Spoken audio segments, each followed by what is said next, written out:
আমাদের আগরতলাতে অনেক কিছু কিছু মন্দিরে দুপুরবেলা প্রসাদ দেওয়া হয়। তো কোথায় কোন সময় প্রসাদ দেওয়া হয় আমি এই ভিডিওটাতে সবটাতেই বলবো। তো ভিডিওটা একদমই স্কিপ না করে সবটাই দেখো।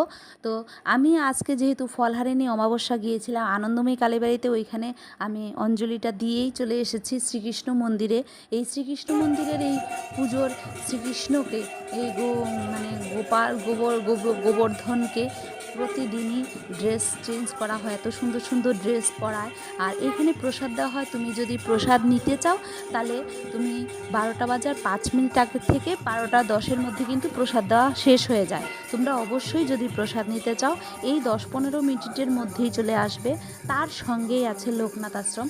লোকনাথ আশ্রমে প্রসাদ দেওয়া হয় 12টা 20 থেকে প্রায় 12:30টার মধ্যে কিন্তু প্রসাদ দেওয়া হয়ে যায়। তো এগুলি এই দুটা আশ্রমই সঙ্গে সঙ্গেই আছে। আর আনন্দময়ী কালীবাড়িটা আরেকটু মনে করো 1-2 মিনিট হাঁটতে হবে কি। আর এই আর আনন্দময়ী লোকনাথ আশ্রমের সঙ্গেই কিন্তু শেরওয়ালিটা।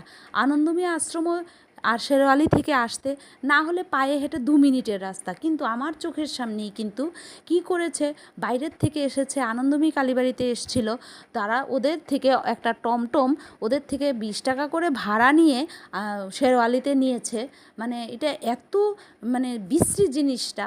তো তোমরা কিন্তু অবশ্যই জেনে রাখবে আনন্দময়ী কালীবাড়ি, লোকনাথ আশ্রম, শেরওয়ালি মিষ্টান্ন ভাণ্ডার, শ্রীকৃষ্ণ মন্দির, রাধাকৃষ্ণ মন্দির, আবার কিছু সামনে গেলেই জগন্নাথ মন্দির, সবগুলি কিন্তু একই সঙ্গে। আর সবগুলিতেই কিন্তু 1:30-2টার মধ্যে প্রসাদ দেওয়া হয়ে যায়।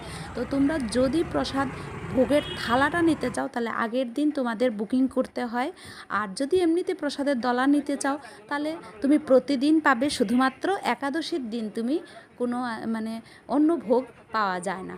তো তোমরা যদি কোথাও মানে যে কোনো মানে স্কুল স্টুডেন্ট হোক বা সবাই প্রসাদ নিতে পারে।